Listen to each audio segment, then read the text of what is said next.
10 a.m. Here we go. Going to Poland. It'll be interesting. Behind me there's the Soviet military site.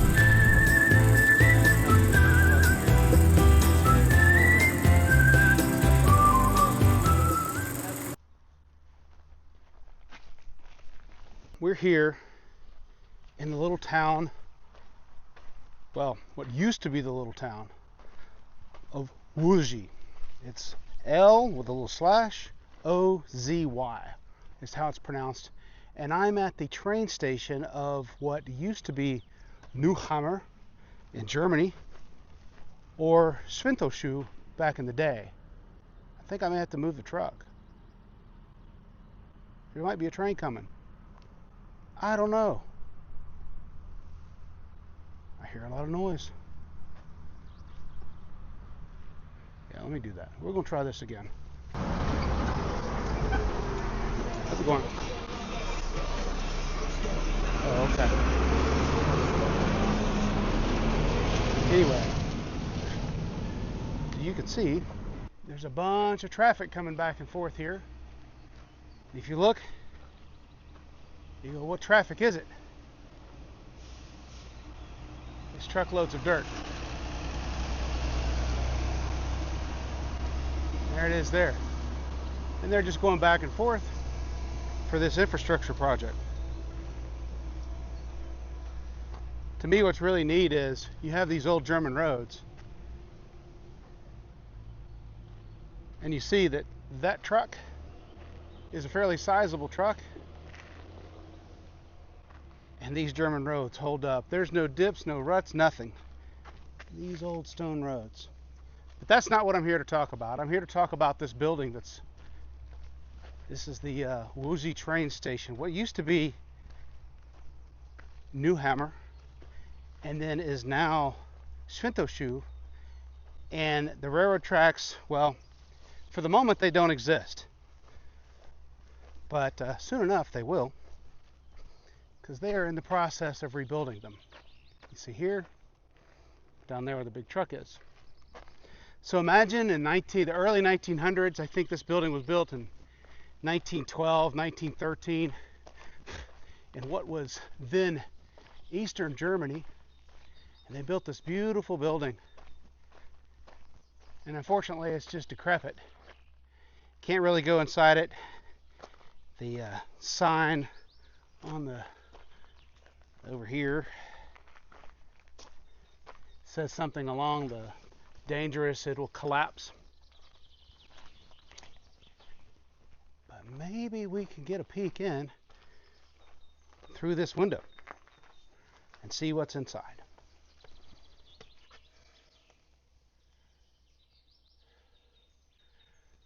Above here you can see the old writing, all in German. And I forget exactly what it means, or not what it means, but what it says in German. But I know that it means tickets. So this is where you would go in to get your tickets, right here. This building was used all the way up through Soviet times, from my understanding. And then after Soviets left in 1991, it was turned over to some private ownership. Somebody lived here. And then eventually they left the building just as you see it. It's really a neat structure. I mean, you can just imagine how beautiful it was here. This area was filled in with stucco like this. The windows are just absolutely gorgeous. And this is the whole building here. Kind of exciting. And you can't go to this room. There's a big hole. I'm not really interested in jumping across, but kind of see inside. Bunch of lead paint. Don't eat that. Probably not the best thing to do. So we'll walk around real quick and have a quick look-see at what the rest of this building looks like, and then we're going to continue our trip to Żagań. So just imagine in the day as we walk around, you have the trains coming up and down this track. This is north towards Żagań, and then south towards, I believe, Lublin. we'll take a quick stop and smell the roses. They smell beautiful. Lots of roses in western Poland this time of year. Beautiful, beautiful, beautiful.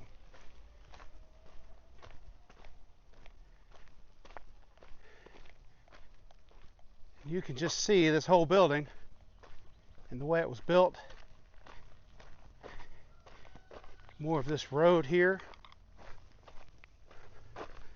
It came along here, went to the front of the train station. The windows up top. You kind of see some of the architecture there with the brickwork. Just an absolute beautiful building, I think, at least. Unfortunately, it's seen its better days.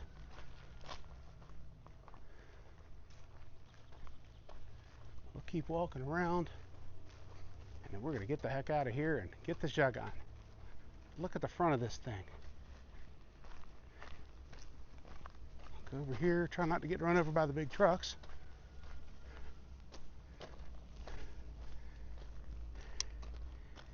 You can see the absolute beauty of this building. If you look here, you can see the ironwork there. Typical German architecture with the wood and the designs and the stucco. And of course, it's entirely built with brick. A beautiful building. In front again, you've got all the cobblestones, very large cobblestones. And you'll see here in just a second how well they hold up. Another one of these big trucks is going to come by for this construction project. But it's just an absolute beautiful building. Yeah, so here comes that truck. We'll wait for him. And we're going to be on our merry way.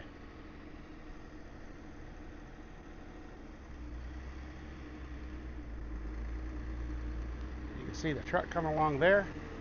You'll hit those cobbles here in just a second, and you'll see the cobbles hold up pretty darn well.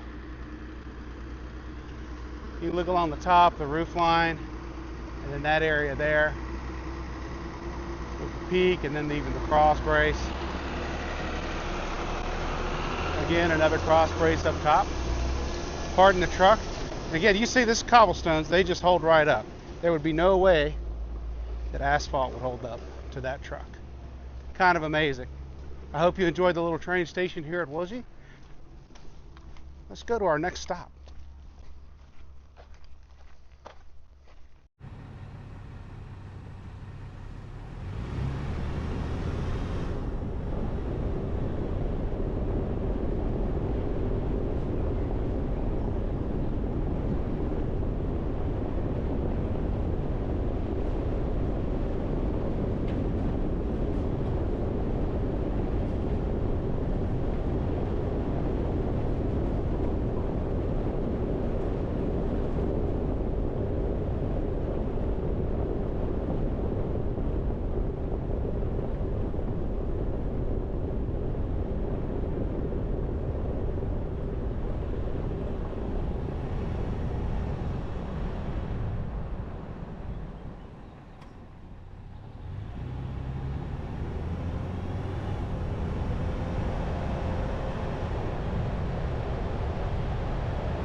This little town after the bridge is named Świętoszyw.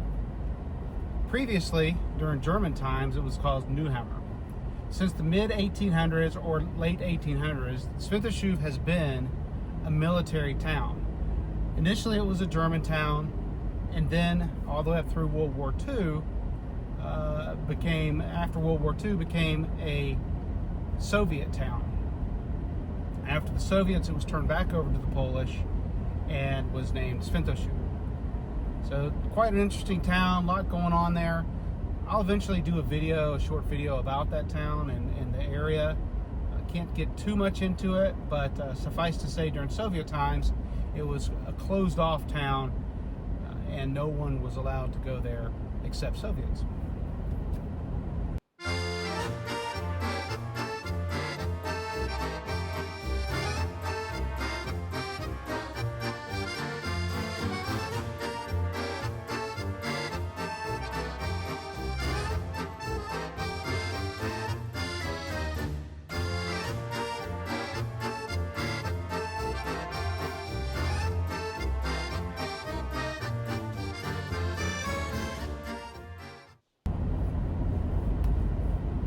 One of the other interesting things that I find on this particular stretch of road is that the cars and stuff go pretty darn fast. I'm going about 60 miles an hour. The speed limit is 60 kilometers an hour, which is about 35, at least in this upcoming area. But cars regularly go 70 to 80 or more on that stretch there. Meanwhile, you have tractor trailers that go up and down this, and then people on bicycles going from this town back towards Svintoshu. So it's kind of amazing to me how, I mean, even me as a person who used to cycle a lot, I would be a little afraid to drive to ride a bike on this road. It's a little daunting because people just zoom by.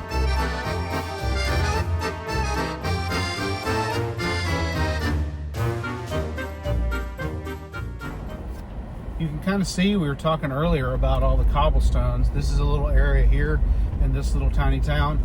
It's got a little set of cobblestones just right there. That's it. And as you drive through these villages in Poland, and I imagine through Eastern Germany and Northern Czech Republic, I've gone through the Czech Republic some, and you'll see these little areas of just cobblestones. Nothing like the United States with that, but I think it's really neat and adds a little bit of charm overall to the little towns.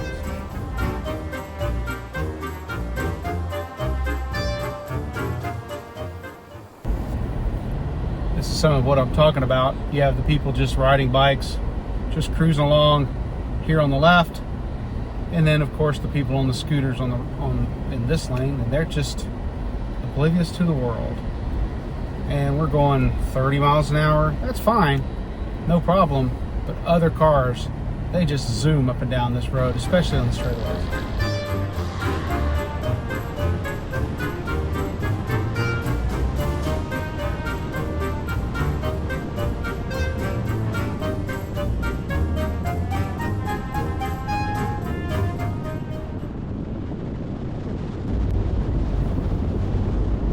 This is one of those straightaways where people really get moving. Right now, I'm keeping up with the car in front of me. The car in front of me is going 70 miles an hour and pulling away from me. And then there's a couple cars behind me and they're catching up. So, again, it's just a little different.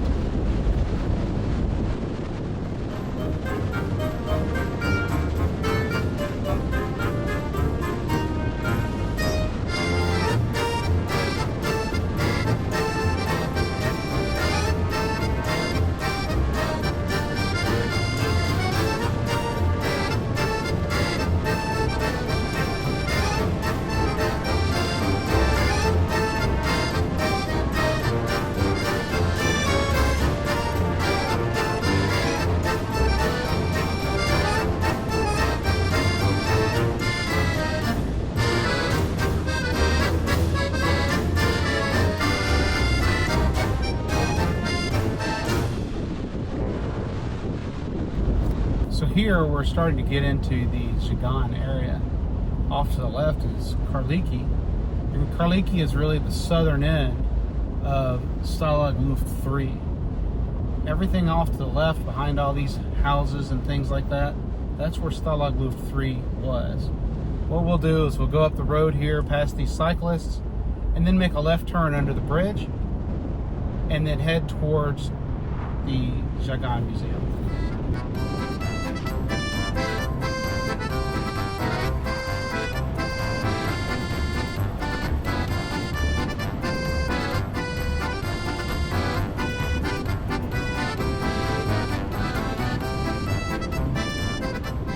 Coming up in front of us is the Żagań train station. If you look to the left, you'll see the platform where they filmed part of The Great Escape.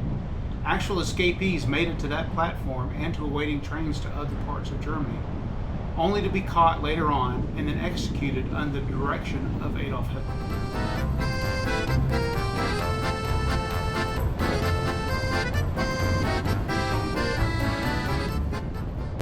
You can see here one of the commuter trains.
here we are at the Stalag Luft III Museum.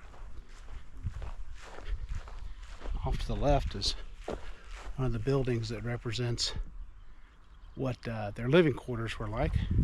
They had over 40,000 Allied troops housed in buildings like this over here.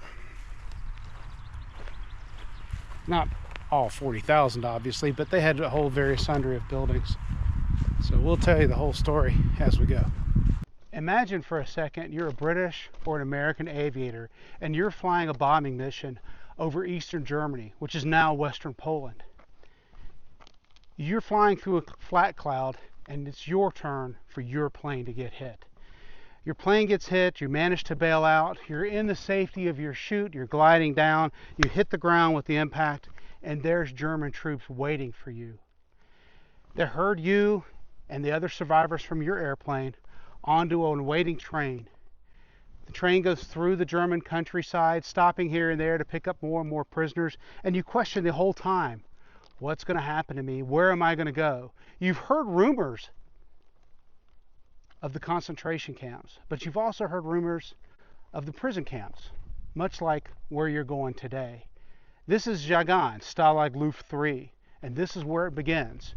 Right here in this rail hub, Żagań's that way, the city, and then the prison camp is right here at the end of this line. You get off of this line and out into the field you go to barracks and over 10,000 men that are all held prisoner.